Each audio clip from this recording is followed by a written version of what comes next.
During the early 2000s, one of my favorite programs on the Disney Channel was Honey, I Shrunk the Kids, the TV show. Originally airing in syndication from 1997 to 2000, the series eluded many viewers, myself included. I didn't even know of its existence until reruns started airing on the Disney Channel. These reruns became a staple of my summer afternoons after school was let out. When I discovered that Disney was launching its own streaming service, I eagerly subscribed, anticipating the chance to revisit the show. But to my surprise, the series was never added to Disney+. The movies are indeed on Disney+, but even after 4 years, the TV series remains missing, seemingly forgotten. A lot of people don't remember it at all. It appears the show was never released on DVD either. While it is available for digital purchase on Amazon, this remains the only accessible platform. This prompted me to embark on a comprehensive exploration of the show's history in an attempt to figure out what happened to Honey, I Shrunk the Kids, the TV show. I think the best way to start with this would be by looking at the man most associated with Honey, I Shrunk the Kids, Mr. Selinsky himself, Rick Moranis. Moranis commenced his career as a radio DJ in Canada before joining the cast of Second City Television, a program often regarded as Canada's answer to Saturday Night Live. Greatest Eskimo art sale of all time. I can't eat these pictures, so I gotta sell them at any cost. Come on up to Eskimo. Many notable comedians, including John Candy and Eugene Levy, also launched their careers on SCTV. Listen, maybe if we start dancing, other people will join in. Moranis gained widespread recognition for his role in The Ghostbusters, the highest-grossing film of 1984. He reprised the role in Ghostbusters 2 and starred in Little Shop of Horrors and Spaceballs before being cast as the eccentric inventor Wayne Selinsky in Honey, I Shrunk the Kids, the role that would define his career. Honey, I Shrunk the Kids went through several different title changes, including Grounded and The Big Backyard. Joe Johnston made his directorial debut and helmed the project. Johnston, who had previously worked with George Lucas and Steven Spielberg, co-designed Boba Fett and had won an Oscar for his work on Raiders of the Lost Ark. Lucas recognized Johnston's potential and sponsored his education at the University of Southern California's School of Cinematic Arts, although the 34-year-old Johnston would be expelled after just 1 year. Johnston's extensive experience with special effects made him a prime candidate for directing. The role of Wayne was initially written for Chevy Chase, but he was unavailable due to commitments to National Lampoon's Christmas Vacation. John Candy was the second choice, and it was Candy that recommended Moranis for the part, having previously suggested him for Ghostbusters. Honey, I Shrunk the Kids premiered on June 28, 1989, and would go on to become the most profitable live-action film that Disney had ever produced at that point. It was well received by most critics, with the notable exception of Roger Ebert, who gave the film a negative review, calling it dead in the water. As the title explains, Wayne Selinsky accidentally shrinks his kids using a shrink ray that he had invented and must search for them in his backyard. The film's success prompted Disney to create 3 theme park attractions. At Disney's Hollywood studio, then called Disney MGM, there was a walking exhibit explaining the film's special effects. In 1990, Honey, I Shrunk the Kids movie set adventure, a playground simulating the Selinsky backyard, opened. Additionally, Epcot featured a 4D movie titled Honey, I Shrunk the Audience. As a child, I personally got to experience all 3 of these attractions. Impressed by the film's success, Disney pursued a sequel. Stuart Gordon had written the original script for Honey, I Shrunk the Kids, but was not asked to pen the sequel. Instead, Disney repurposed an existing script written years ago titled Giant Baby and transformed it into Honey, I Blew Up the Kid. Joe Johnston was also not asked to return. Instead, Jeremiah S. Chenick, best known for Christmas Vacation, was hired to direct, but then was fired early into production out of concern that he was going to make the film too expensive. Ronald Kaiser was hired as the new director. He was best known for directing Flight of the Navigator, so like Johnston, he had experience with special effects that would come in handy for the film. Joe Johnston, the director of Honey, I Shrunk the Kids, would move on to other projects such as Pagemaster, the original Jumanji, and Captain America: The First Avenger. Moranis and most of the cast for the first film returned, and Kerry Russell made her film debut in Honey, I Blew Up the Kid. Russell would go on to star in the TV drama Felicity and FX's The Americans. Filming of Honey, I Blew Up the Kid was extremely chaotic and frustrating, mainly because of twins Daniel and Joshua Schuckler, who were cast as Adam Zielinski, a toddler accidentally enlarged to 14 feet and later 50 feet tall. The production team couldn't get the twins to perform correctly. Many of the scenes involving Moranis and the twins were improvised based on what he could get them to do. They pretty much just pointed the camera at Moranis and he would talk and play games with the twins, and everyone hoped that they would do something that could be used in the movie. They even had to bring in a child psychologist to work with them. The twins had been contracted to potentially appear in 2 more additional films, but were never asked to come back. The film debuted on July 17, 1992, but was not as well received as the original. After the film's release, Disney was sued by director Paul Alter, who claimed that he originally came up with the idea for a film about a giant baby. Alter was an Emmy award-winning game show director who had worked on Family Feud and The Price is Right. When the case went to court, the jury ruled in favor of Alter and ended up giving him $30,000. There wouldn't be another Honey, I Shrunk the Kids film until 1997 when Disney released Honey, We Shrunk Ourselves. As the title suggests, this time it's Wayne and his wife who are shrunk and the kids have to rescue them. We have critical mass. Only this time. Are we shrunk? You shrunk us? He's still got a few bugs to work out. Moranis was the only original cast member to appear in the film. Adam, his son, was played by Bug Hall, who was very familiar with audiences at the time due to his role as Alfalfa in The Little Rascals. Another notable cast member was Allison Mack, who played Wayne's niece. She would go on to star in the hit TV show Smallville and would later be sentenced to 3 years in prison for her role in the Nexium scandal. Honey, We Shrunk Ourselves was not released to theaters, but was instead released directly to video. This was a popular trend in the 1990s. Many film sequels would be released directly to video because it was cheaper, and it was very popular with children's films. I actually bought the VHS when it came out in March 97, and I really liked the movie. I think it's a decent family film, and I even had the toy cars that were featured. While production of Honey, We Shrunk Ourselves was wrapping up, Disney was already working on the next part of the franchise, Honey, I Shrunk the Kids, the TV show. But they had a major problem. They couldn't get Moranis to appear in it. In fact, they couldn't get anyone from any of the Honey, I Shrunk the Kids movies to return. Moranis had controversially decided to take a break from acting.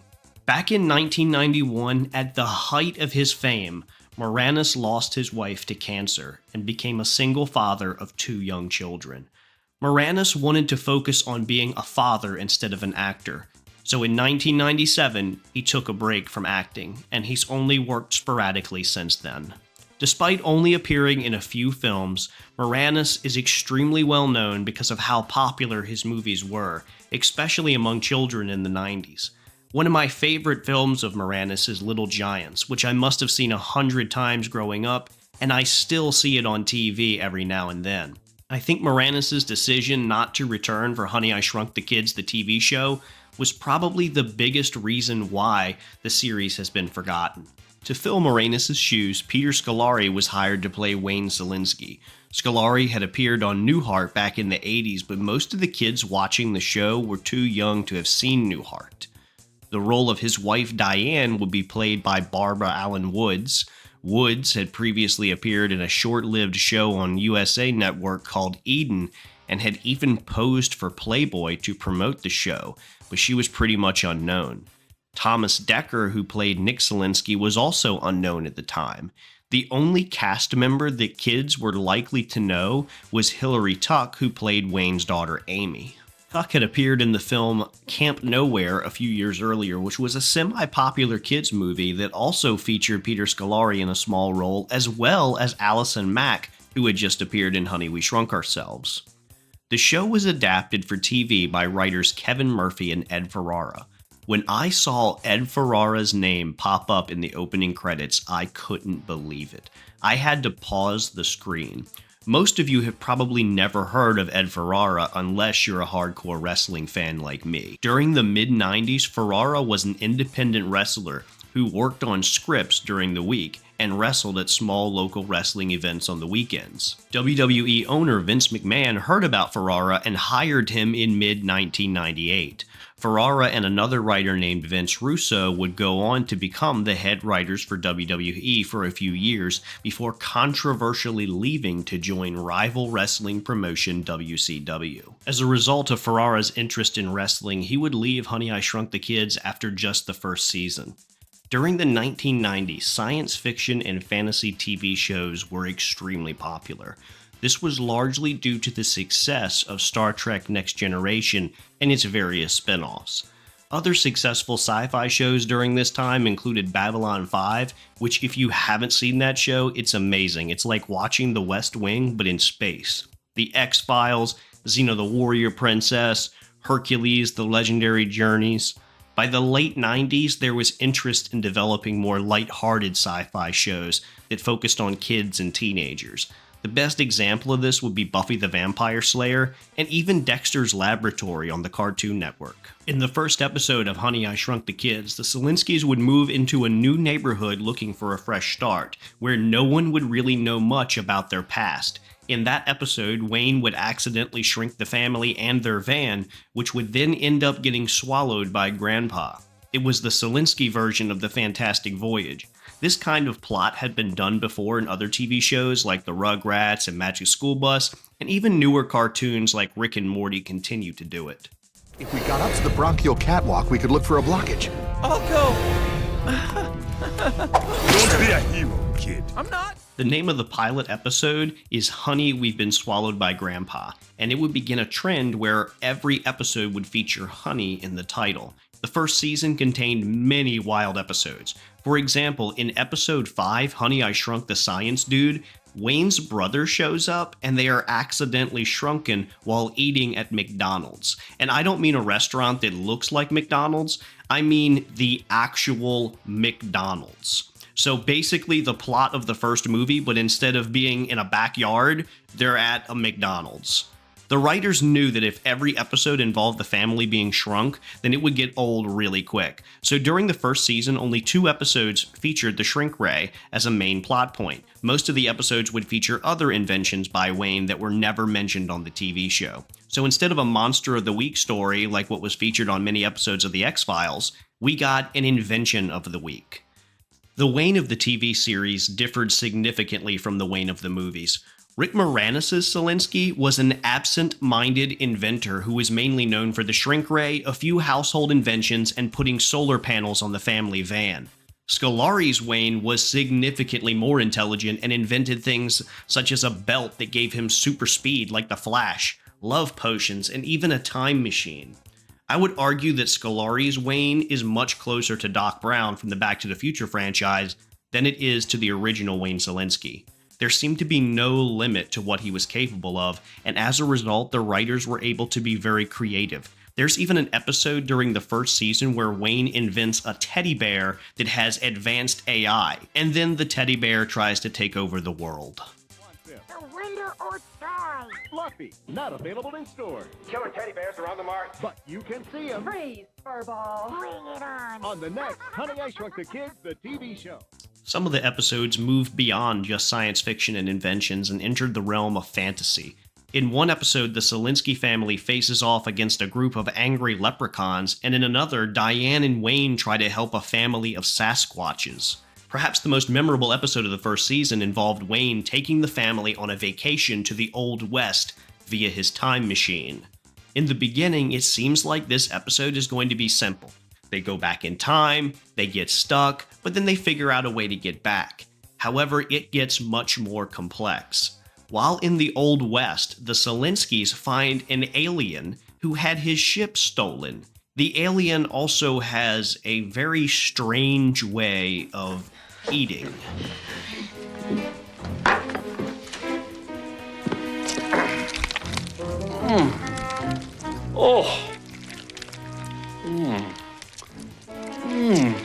Delicious. Ooh, this chicken, as you call it, is very flavorful. The second season featured a guest appearance by wrestlers Bret and Owen Hart. Now, this would make sense considering how much writer Ed Ferrara loved wrestling, but he had already left the show at this time and didn't write the script either. Bret and Owen were also working for two different wrestling promotions. The show, however, was filmed in Calgary, which is where the Hart family was from. The show's popularity began to seriously dip in the second season, and it was quietly canceled after season 3. In addition to not featuring Rick Moranis, I think another major problem with the show was the fact that it aired in syndication. When shows are aired in syndication, it means that it doesn't have to have a set time slot. Any local station that buys the show can air it whenever it wants. In my market, our local ABC affiliate aired it on Saturday afternoons, which I think was a horrible time to air a family-friendly science fiction show. I think it would have worked out a lot better if it was earlier in the day so that families could watch it together over breakfast, or perhaps later in the day or even during the week around dinner time. However, even if Honey, I Shrunk the Kids had been more popular, it might have gotten canceled anyway. At that time, Disney canceled all of their shows after 3 seasons, regardless of how popular they were. Smart guy. 3 seasons, 51 episodes, canceled. The famous Jet Jackson, 3 seasons, 65 episodes, canceled. Lizzie McGuire, 2 seasons, 65 episodes, and that show was insanely popular, even had a movie. And not just a Disney Channel original movie, this was a movie that was released in theaters. And Even Stevens, the show that launched the career of Shia LaBeouf, canceled 3 seasons, 65 episodes. Now, you could argue that Disney doesn't allow shows to run a long time because they're geared towards kids, and usually star kids who grow up and want to move on. But many coming-of-age TV shows have lasted a long time, such as Boy Meets World, which lasted 7 seasons and was produced by Disney. Another reason for Honey, I Shrunk the Kids' cancellation could have been its cost. Unlike most Disney shows, this one was an hour long, and it had lots of special effects and required multiple film sets and locations. There was a plan in place for a season 4. In the penultimate episode of season 3, Diane makes a huge announcement. You've done one other very, very, very important thing, and I think I should tell you about it. Really? You know that phone call that I've been waiting for all day? Sure. Kids, honey, I'm gonna have a baby. Well... Producers did not know the show was being canceled until after this episode was produced. Had there been a 4th season of the show, Adam Selinsky, the baby from Honey, I Blew Up the Kid, would have finally been introduced. After the show's cancellation, Thomas Dekker would go on to star as John Connor in the Sarah Connor Chronicles. Woods would star in the first few seasons of One Tree Hill. Hilary Tuck has made a few guest appearances in TV shows over the last 20 years, but her career never really took off. Peter Scolari found himself in a major slump. For over a decade, he had only a few roles, until he landed the part of Lana Dunham's father on the HBO show Girls. For this role, he would end up winning an Emmy in 2017. Scolari would die a few years later after losing his battle with leukemia. Tom Hanks was a close friend of Scolari and starred with him in the 1980s show Blossom Buddies. Peter has a lovely family. His wife Tracy's got absolutely great kids, and we lost him to the emperor of all maladies. So thanks for letting us show that. A few years ago, it was revealed that a new Honey, I Shrunk the Kids film was in development, and that Rick Moranis would be coming out of retirement once again to star as Wayne Szalinski. But as of this video, production on the film has completely stalled. Some dads are happy mowing the lawn and washing the car. Not Wayne Szalinski. That sizzle your synapses. Don't you hate when that happens? Did you ever watch Honey, I Shrunk the Kids, the TV series, when it was originally airing? Have you ever seen it on the Disney Channel? Let me know in the comments, and thank you for watching.